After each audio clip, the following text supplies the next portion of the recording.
Isang Iranian general ang nagsabi na ang USS Abraham Lincoln at lahat ng American warship sa Strait of Hormuz ay nakatutok na ng kanilang mga misail. Hindi ito simpleng propaganda. May isang bagay na hindi sinasabi ng Amerika at yun ang dahilan kung bakit seryoso ang banta na ito.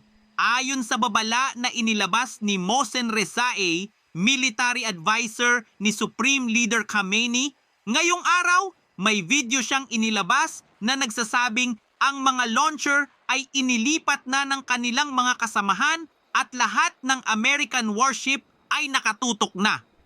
Hindi ito ang salita ng isang ordinaryong opisyal. Ito ay nangyayari ngayon. Ang USS Abraham Lincoln ay nasa gitna ng Operation Epic Fury. Ito ang pinakamakapangyarihang warship ng Amerika sa rehiyon ngayon. Kung totoo ang sinasabi ni Rezaei, nangangahulugan ito na ang pinakaprotektadong asset ng Amerika ay nasa loob na ng kill zone ng Iran at yun ang eksaktong gusto nilang mangyari. Ang totoong panganib dito ay hindi ang mga missile mismo, kundi kung saan sila nakatago.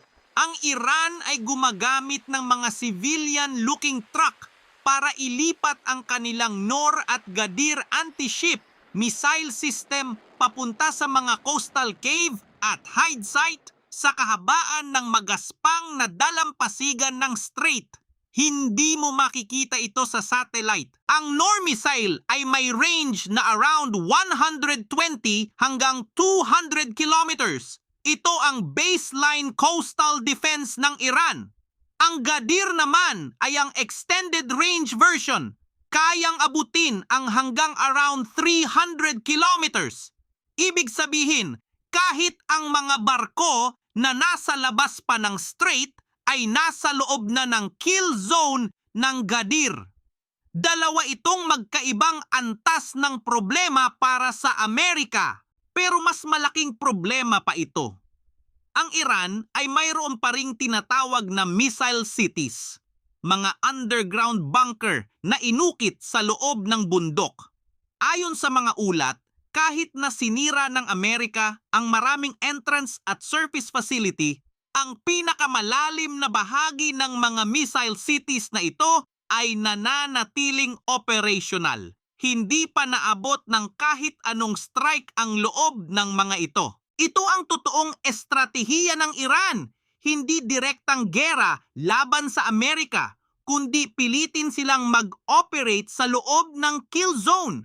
Kapag mas malapit ang mga American warship sa Iranian coast para ipatupad ang blockade, mas papasok sila sa engagement envelope ng mga short-range ballistic missile tulad ng Khalid Fars, espesyal na dinisenyo para palubugin ang carrier. Ang Khalid Fars ay hindi ordinaryong missile.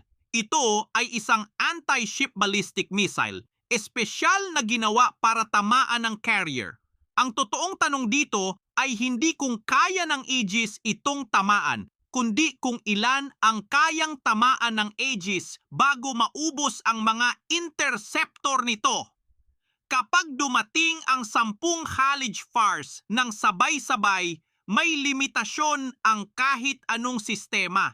Totoo, ipinagmamalaki ng Amerika na ang Aegis system ng Abraham Lincoln ay naka-intercept ng nearly 100% ng mga missile na inilunsad ng Iran noong nakaraang operasyon. Pero yon ay laban sa mga cruise missile.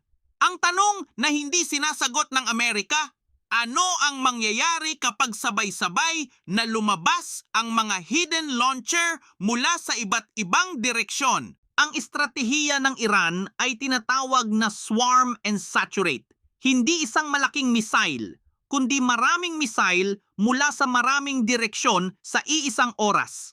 Kahit ang pinakamahusay na Aegis system ay may limitasyon sa dami ng target na kayang hawakan nito ng sabay-sabay. Ito ang eksaktong kahinaan na tinutukoy ng Iran. Nag-umpisa ang total naval blockade ng Amerika noong April 13, 2026. Ang layunin, putulin ang lahat ng maritime trade ng Iran kasama na ang toll scheme nila na $1 per barrel ng crude oil na sinusubukan nilang singilin gamit ang cryptocurrency tulad ng Bitcoin. Pero ang blockade na ito ay nagpapalapit sa mga American warship sa Iranian coast, eksakto kung saan pinaka-epektibo ang mga hidden launcher. Isipin mo ito, ang mga American warship na nagpapatupad ng blockade sa labas ng Bandar Abbas ay napipilitang mag-operate sa loob ng around 300-kilometer kill zone ng mga mobile coastal battery ng Iran. Hindi sila makakalayo nang hindi nawawalan ng epekto ang blockade. Ito ang trap na itinakda ng Iran. Ngayon, para maging patas, malaki na ang natalo ng Iran. Ayon kay President Trump, mahigit 150 Iranian vessels ang na-neutralize na mula nang magsimula ang operasyon. Ang karamihan ng kanilang air defense ay nasira na.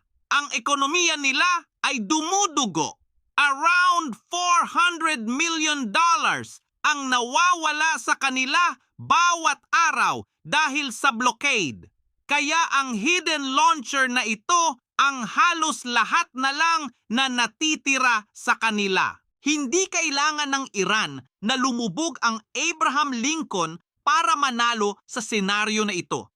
Kailangan lang nila ng tinatawag na mission kill, isang tamang hit sa flight deck o sa island superstructure na magsasabing hindi na ito makapag-operate ng eroplano. Sa sandaling mangyari yon, mawawala ang air superiority ng Amerika sa buong rehiyon. Alam ito ng Amerika. Kaya ang carrier strike group ng Abraham Lincoln ay may buong layer ng destroyers at cruisers na nagpoprotekta sa kanya. Mayroon silang submarines sa ilalim at two Hawkeye aircraft na nag-scan ng buong airspace. Pero kahit gaano kagaling ang depensa, walang sistema na perpekto laban sa isang well-coordinated na swarm attack mula sa mga nakatagong posisyon. Ang banta ni Rezaei ay hindi puro salita. Ito ang huling leverage ng Iran bago sila umupo sa negotiating table. Ang mensahe nila sa Amerika ay simple. Kung itutuloy ninyo ang blockade, pwede kaming gumawa ng isang bagay na magbabago ng buong gera. Hindi sila handang sumuko ng walang laban. Ang tanong nga ngayon, magtatagal ba ang blockade ng Amerika o pipilitin sila ng banta ng mga hidden launcher na bumalik sa negotiating table? Ang sagot doon ay magdidictate kung gaano katagal mananatiling bukas ang Strait of Hormuz at kung gaano kalaki ang magiging epekto nito sa presyo ng gasolina na nararamdaman natin dito sa Pilipinas. Mag-like at mag-subscribe at panoorin ang mga video na nasa screen ngayon.